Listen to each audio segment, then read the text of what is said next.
తలపై కెరీటాన్ని ఉంచుట. 2 దినవృత్తాంతములు 23:11. అప్పుడు వారు రాజకుమారుని బయటికి తోడుకొని వచ్చి అతనిమీద కిరీటముంచి ధర్మశాస్త్ర గ్రంథమును అతని చేతికిచ్చి అతనికి పట్టాభిషేకము చేసిరి. యెహోయాదాయును అతని కుమారులను అతనిని అభిషేకించి రాజు చిరంజీవియగునుగాక ఎనిరి.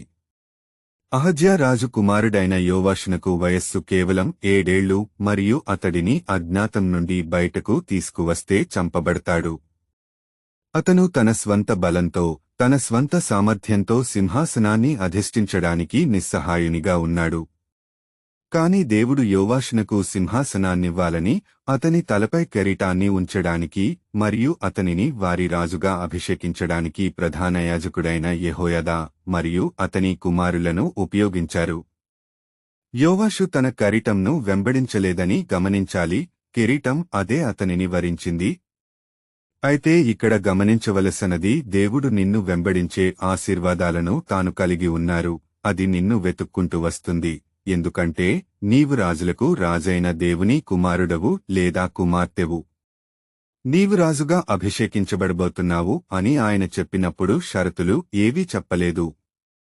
అకస్మాత్తుగా నీవు ఊహించని పిలుపు, దైవిక సంబంధాలు లేదా మంచి విరామం వెనుకనున్న నిన్ను ముందువరుసలోనికి తీసుకెళ్తుంది. అది నీవు ఇదివరకు చూడనిది. ఇది నీ పాలనకు సమయం అని నమ్మమని, నీ జీవితంపై దయ ఉందని నమ్మమని, నీకు ఏదైనా మంచి జరగబోతోందని నమ్మమని నేను నిన్ను ఉత్సాహపరుచుతున్నాను. ఈ విధంగా ప్రార్థన చేద్దామా? తండ్రి, నీవు సర్వోన్నతుడైన దేవుడవని, నేను నీ బిడ్డను కాబట్టి నా రక్తంలో నాకు రాజరికము ఉందని మీకు వందనములు. నా శిరస్సుపై గౌరవ కిరీటాన్ని ఉంచి నీ కృపతో నన్ను అభిషేకించినందుకు మీకు వందనములు. ఇది నా పాలనా సమయం అని నేను ప్రకటించుచు యేసు నామములో ప్రార్థించుచున్నాను తండ్రి. ఆమేన్. మీకు ఈ వీడియో నచ్చినట్లయితే లైక్ చేయండి, సబ్స్క్రైబ్ చేయండి, కామెంట్ చేయండి, షేర్ చేయండి.